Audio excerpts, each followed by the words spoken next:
William Morrow and HarperAudio present The Little Sleep by Paul Tremblay, performed by Pete Simonelli.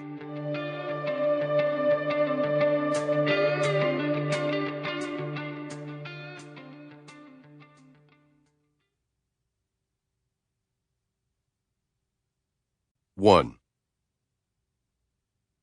It's about 2 o'clock in the afternoon, early March. In South Boston, that means a cold, hard rain that ruins any memories of the sun. Doesn't matter because I'm in my office, wearing a 20-year-old thrift store wool suit. It's brown, but not in the brown is the new black way. My shoes are Doc Martens, black like my socks. I'm not neat and clean or shaved. I am sober, but don't feel sober. There's a woman sitting on the opposite side of my desk. I don't remember her coming in, but I know who she is.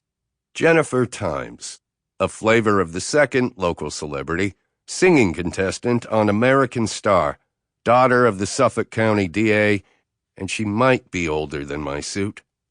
Pretty and brunette, lips that are worked out, pumped up. She's tall, and her legs go from the north of Maine all the way down to Boston, but she sits like she's small, all compact, a closed book. She wears a white t-shirt and a knee-length skirt.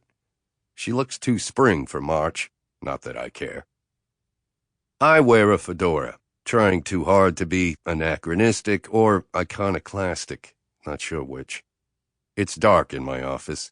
The door is closed, the blinds drawn over the bay window. Someone should turn on a light. I say, shouldn't you be in Hollywood? Not that I watch. But the little birdies tell me you're a finalist, and the live competition starts tomorrow night. She says, they sent me home to do a promotional shoot at a mall and at my old high school. I like that she talks about her high school as if it were eons removed, instead of mere months. Lucky you. She doesn't smile. Everything is serious. She says, I need your help, Mr. Genevich. And she pulls her white-gloved hands out of her lap. I say, I don't trust hands that wear gloves. She looks at me like I chose the worst possible words, like I missed the whole point of her story, the story I haven't heard yet. She takes off her right glove, and her fingers are individually wrapped in bandages. But it's a bad wrap job, gauze coming undone and sticking out, Christmas presents wrapped in old tissue paper. She says, I need you to find out who has my fingers. I think about opening the shades. Maybe some light wouldn't be so bad. I think about clearing my desk of empty soda cans. I think about canceling the Southie lease. Too many people double parking in front of my office/apartment building. I think about the ever-expanding doomed universe. And all of it makes more sense than what she said. Say that again.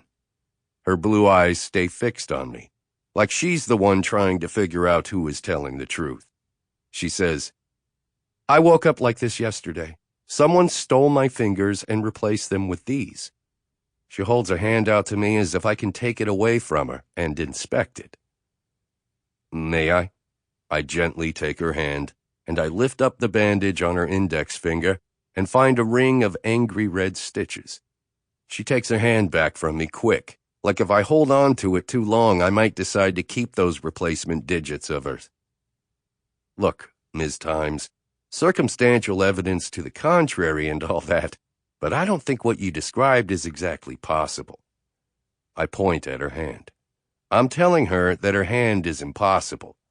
Granted, my subscription to Mad Scientist Weekly did run out. Too many words, not enough pictures. She says, it doesn't matter what you think is possible, Mr. Genevich, because I'll only be paying you to find answers to my questions. Her voice is hard as pavement. I get the sense that she isn't used to people telling her no.